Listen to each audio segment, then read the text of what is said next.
Arizona Senator John McCAIN is a member of the Senate Armed Services Committee and Senate Homeland Security Committee. He visited Ukraine last week and just returned on Sunday. And Vice President Biden went on to say there that there is a price to pay for naked aggression. That's his quote.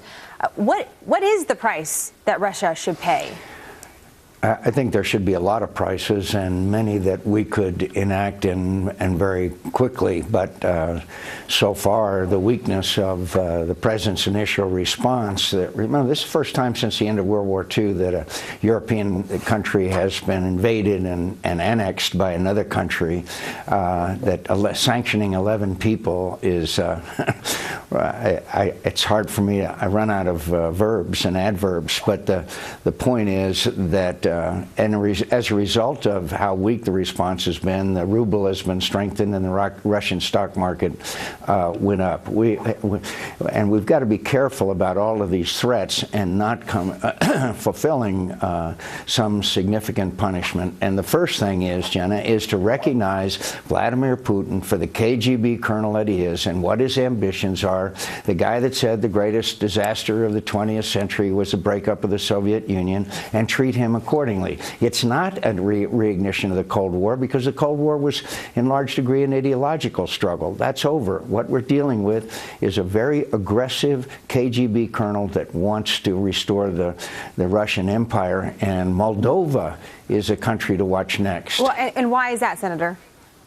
Because Moldova is not a member of NATO, and the Russian troops already occupy part of Moldova called Transnistria, and there's already this kind of demands for Russian help, the kind of provocations that we saw in eastern Ukraine. And finally, two other points here. One is that I'm not still sure that Putin may not move into eastern Ukraine, although it's hard. I predicted he would move to Crimea because of the importance to him of Sevastopol. But still, it's a very near thing in eastern Ukraine because he still has forces massed around it. And second of all, there are still some thousands of Ukrainian troops and bases in Crimea, and we could see further violence there.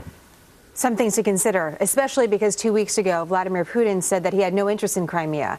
And now, nearly to the day, here we are. Let me ask you this, Senator, because... Could I just comment on that? I will. I'll let you comment. He flat out lied. Well, yeah, flat out lied. And based on that, I'd like to ask you this next question, because the Vice President is in Lithuania because he's trying to reassure our allies that are a part of NATO. Based on what you've seen of Vladimir Putin, your time on the ground as well, do you think that the American people need to fear that Russia may make inroads trying to get into the territory of our NATO allies like they did in Crimea?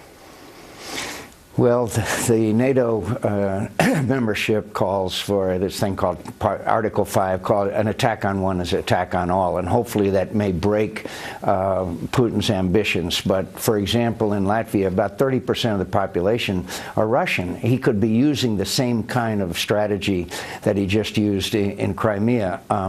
I don't know how far he goes, but I think a lot of it has to do with the kind of response that the Europeans and the United States together give to Vladimir Putin, and so far it's been unbelievably weak. And you've so said that about may encourage him. Yeah. You said that about the administration, but I also have a question about your fellow lawmakers who you've also been critical of. There's been legislation introduced in the Senate. You're behind it, but there's an issue with an addition about the IMF that some find controversial. For example, Senator Marco Rubio calls the legislation flawed and divisive, and he's not going to be supporting it. So is Congress also adding to the weakness of the United States that you say that we're putting out there to the world by not passing legislation? Does Congress have a role?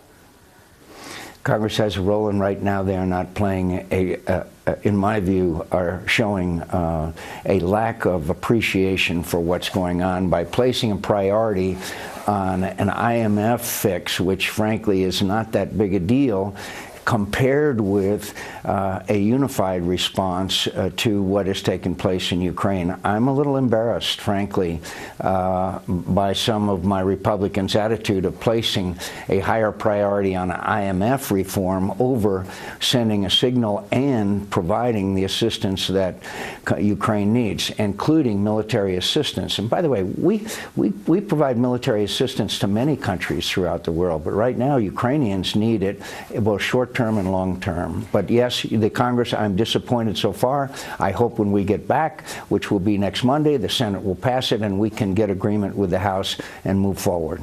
Senator McCain, nice to have you back on the program to talk about this very important issue. We appreciate it. Thank you.